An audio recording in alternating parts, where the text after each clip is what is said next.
Aujourd'hui, c'est la première fois que nous faisons une rencontre institutionnelle avec la Chambre de commerce de Haute-Corse. D'ailleurs, c'est la première fois que le président se rend à la communauté d'agglomération et je l'en remercie. Le but, c'était de nouer un partenariat fructueux pour l'avenir et de voir à la fois poursuivre les opérations et les actions qui ont été engagées, qui sont des actions d'animation, de développement qui sont importantes, et puis travailler sur les équipements structurants dont Bastia et l'agglomération a besoin pour son développement économique.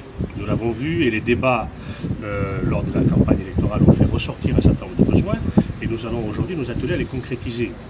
Il manque un outil de tourisme d'affaires dans notre communauté d'agglomération et à Bastia en particulier. Ça s'appelle un centre de congrès, un centre de séminaire. Nous savons que c'est important parce que ça draine une activité économique nouvelle qui manque à notre centre-ville. De la même manière, il manque la croisière dans la panoplie de développement économique. Nous allons nous y atteler de manière très forte et nous espérons que dans les 6 à 8 mois qui viennent, nous aurons défini le site pour implanter ce centre de congrès et que nous allons aussi déterminer de manière un peu plus précise la manière dont nous allons nous atteler au développement de la croisière parce que c'est stratégique pour conforter, consolider le centre-ville de Bastia et pour faire que l'agglomération redevienne la dense capitale économique de la Corse. Parallèlement à cela, bien entendu, le port de la Carbonite est un dossier qui continue à cheminer et nous allons bien entendu nous employer à nous inscrire dans ce travail-là également, en sachant qu'il reste des préoccupations qui ont été exprimées pendant les débats publics, je vous disais, récents, notamment sur les questions de financement et sur les questions d'études d'érosion.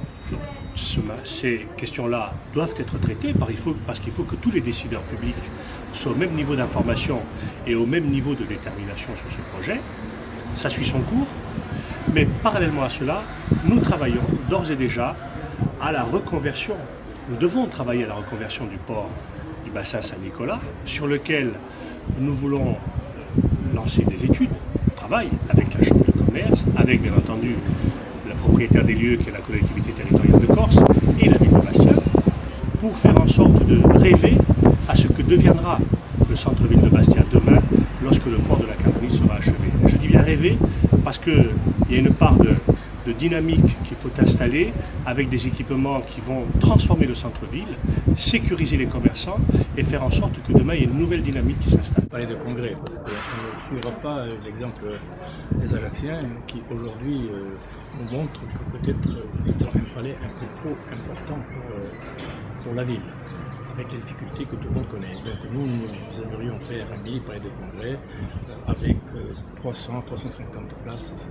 Ça sera suffisant. Je ne vais pas rentrer encore dans le montage financier, mais s'il le faut, la CCI pourra y participer sans problème. La position de la Chambre de commerce et la mienne en particulier, nous sommes pour le port de la Carbonite. Nous espérons voir les premiers bateaux dans le port de la Carbonite dans un délai de 8 à 10 ans. Donc nous y croyons fermement. Mais bien sûr, maintenant il faut que les politiques portent le projet, parce que nous sommes pas. C'est la CTC qui est propriétaire, qui sera propriétaire, donc c'est à elle de mener le combat.